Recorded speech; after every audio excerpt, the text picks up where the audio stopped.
Hello, I'm Joshua. And I'm Mary, and welcome to From the Heart. Orlando is widely known for its tourist spots and attractions, but many people don't know about its thriving arts community. We are excited to introduce to you talented and passionate artists who shape our arts community. How do they create and why? How can Orlando benefit from an even greater arts presence? On each episode, we'll meet guests who are influential leaders and artists who are truly making a difference. From the Heart.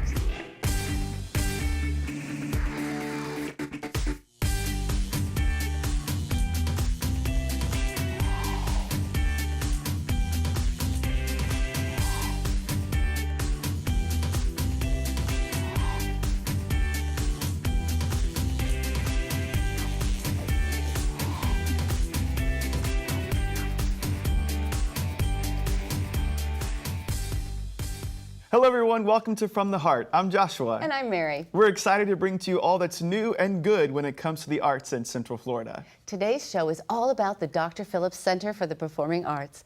And here with us is Creative Director Robin Cowie to tell us about his role and work. Welcome, Robin. So wonderful to be here. Great. Robin, tell us about the Dr. Phillips Center. Well, the Dr. Phillips Center is one of the most amazing magic places that I think I will be spending as much time as I possibly can every moment there for the foreseeable future. It's a terrific performing arts center right here in Orlando, Florida. What makes it amazing and what makes it magic? You know, there's so many things that make it amazing and magic. One is the place, for sure. 2,700 seat Disney Theater, Walt Disney Theater is just going to be incredible. The Pew Theater, the Alexis and Jim Pew Theater is just amazing. How large is that? Well, that's 300 seats. It's actually really interesting because it can be configured in multiple different ways. It's really a community theater. It's a black box on steroids. I mean, it's just like nothing, like no theater I've ever seen before. And then the Cenef Plaza as well, which that can scale up.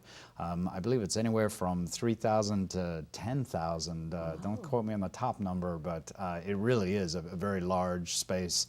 And of course, we have the Mayor Bob Carr Theater that we are managing as well. And in phase 2, the next phase, we're going to build an acoustic theater, which we're really excited about.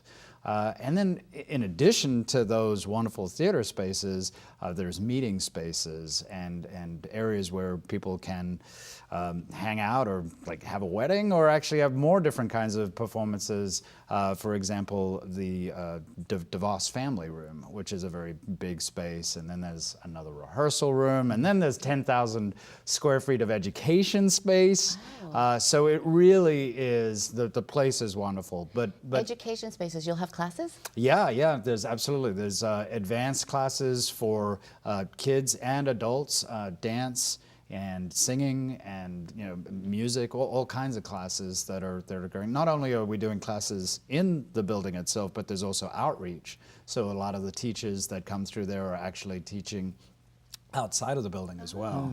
So I know that you really, with the education aspects and everything, I know you're really trying to create this place downtown where people would come there to build community, not just the arts. Yeah. That's why all the meeting spaces and places to eat and all those things, right? Well, the obvious thing is the space.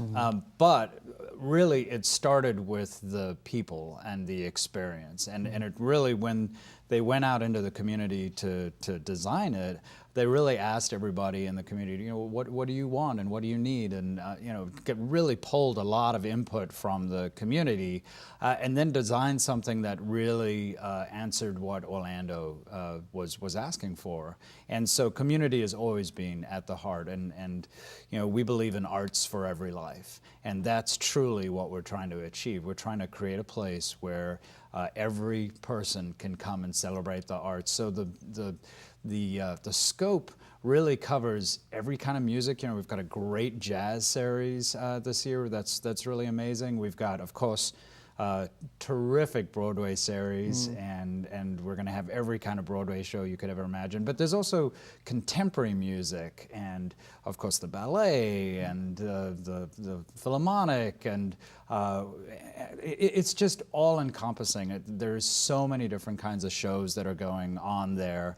But it's not only about the shows, it's about the meeting space that we have there, and so it's about this collective center where all kinds of things can happen for the arts. Now, you said arts for everyone. What about the people that might have a challenge getting tickets to a Broadway series just because they're pricey? Well, you got to know someone, see. That's a good point. No, I'm kidding. Well, No, look, there is all kinds of content. So there's premium content that's very that's expensive. We certainly have outreach programs as well that bring in kids and other types of outreach programs that we have. So we definitely have those types of things. And you can buy individual tickets. The pricing is quite a range. One of the amazing things about the way the place, the Walt Disney Theater is built is it's a very vertical design. So when I say that, it goes up. And the reason why that is, and if you've been to Broadway, spent time at Broadway, many of the new theater designs are that way. It essentially gets your seat closer to the stage. And so there's more levels than anything else anyone's experienced here in this town before. And I love standing on the stage there because you can see every single seat. And if I can see that seat, that means that seat can see me. Yes. So it's great sight lines, and that also allows variable pricing. That's awesome. So you are the creative director. You get to do all the fun stuff, right? Well, Tell us what that means. What is your creative role? director do? It's funny. I'm a creative consultant. I got brought on as a creative consultant, and initially it started. Hey, could you come up with some ideas of community engagement? Could you come up with some ideas involving marketing or education? And then it really kind of morphed. So I have the great fortune of really working with every single one of the departments. So whether it's education or marketing or programming, I help kind of bring a lot of that stuff to life. So I have a film background, and so I'm able to provide visual content. I work very closely with our agency in doing that. So I can provide visual content, I could provide audio, I could provide internet content, I could provide, I have a wonderful copywriter who works with me, and she's constantly writing things and everything you can imagine. I've got a great team of designers that I work with. So my job is really to take that and turn it into creative material. So this being brand new, what do you think is an accomplishment that you've brought to the new Art Center? What are you proud of? Oh my gosh, there's so many things that are going to be a wonderful experience when you come to the space. But I think one of the things I'm most proud of is we created a series of short films right in the beginning called Focus on Local. And the idea was to bring local filmmakers together with local performing artists, groups and individuals, and do these short films about them and really use the Dr. Phillips Center as kind of a beacon, as a loudspeaker, if you will, for the rest of the community. And we started that really early on. It's an ongoing series. It's community involvement is something that I'm personally very passionate about, and it definitely follows the Arts for Every Life and what Kathy and everybody there set out to achieve. Where can people see those films? You can see them online. Nice.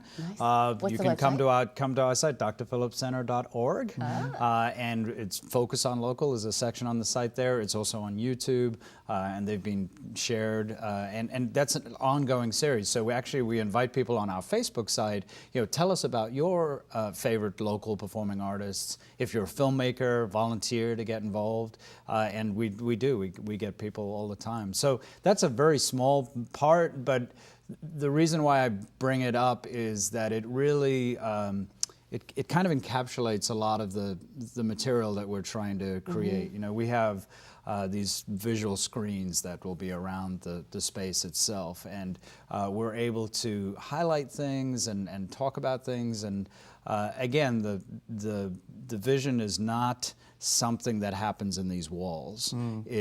It's a place where people can commune, but also come in and go out. Be fed and go out. And exactly. Spread it. Yeah. That's awesome. And Orlando has a wonderful arts community, and this is just going to provide an arena, if you will, for people to come and share. So tell us, where can we go to find more information about all the things that are happening, the shows, the concerts, the videos? Give us the website again. drphillipscenter.org. Is it DOC or DOCTER? Center, as in the Okay, word. just wasn't sure. Yeah. If it's DR. Yeah. drphillipscenter.org. Yeah. Awesome. Yeah, You know, there's so and- much great buzz and excitement about this, and this has been great talking to you about it.